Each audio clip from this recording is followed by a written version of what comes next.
Gaza में Israel लंबे समय से जो क्रूरता कर रहा है उसके खिलाफ इजराइल और उसके प्रधानमंत्री बेंजामिन नेतन्याहू का विश्व के कई हिस्सों में भारी विरोध हुआ।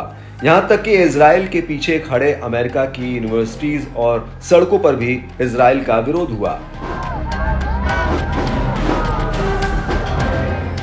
जिस तरह से अमेरिका इजराइल के पीछे खड़ा है, उसी तरह गाजा और हमास की मदद करने वाले ईरान ने इजराइल का समर्थन करने वालों को चेताया है।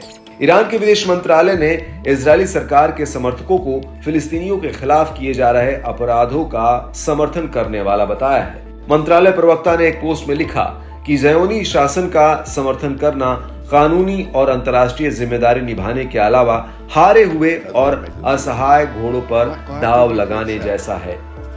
कनानी ने कहा कि गाजा पर 11 महीने से चल रहे पागलपन भरे युद्ध के बाद कई संकट बढ़े हैं।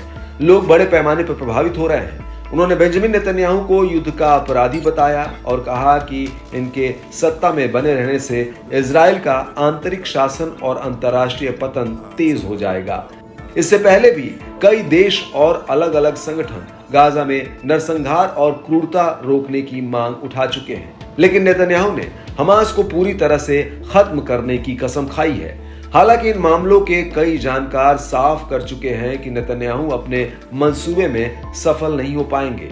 इजराइल अपने सैनिकों का मनोबल बढ़ाने और इस युद्ध का राजनीतिक फायदा पाने के लिए भले ही कुछ भी कहता रहे, लेकिन युद्ध की परिस्थितियां उनके लिए बहुत आसान नहीं है। कुछ समय पहले की एक रिपोर्ट के मुताबिक इजराइल अभी तक हमास के जमीनी सुरंगों का ही बहुत कुछ नहीं कर पाया है और दूसरी तरफ उसे हिजबुल्लाह के लड़ाकों का मुकाबला करना पड़ता है। इजराइल जहां अपने सैन्य अभियान बढ़ाता है तो इधर से हूती समूह एक्टिव हो जाता है। इससे इजराइल और अमेरिका की मुश्किलें और बढ़ जाती है।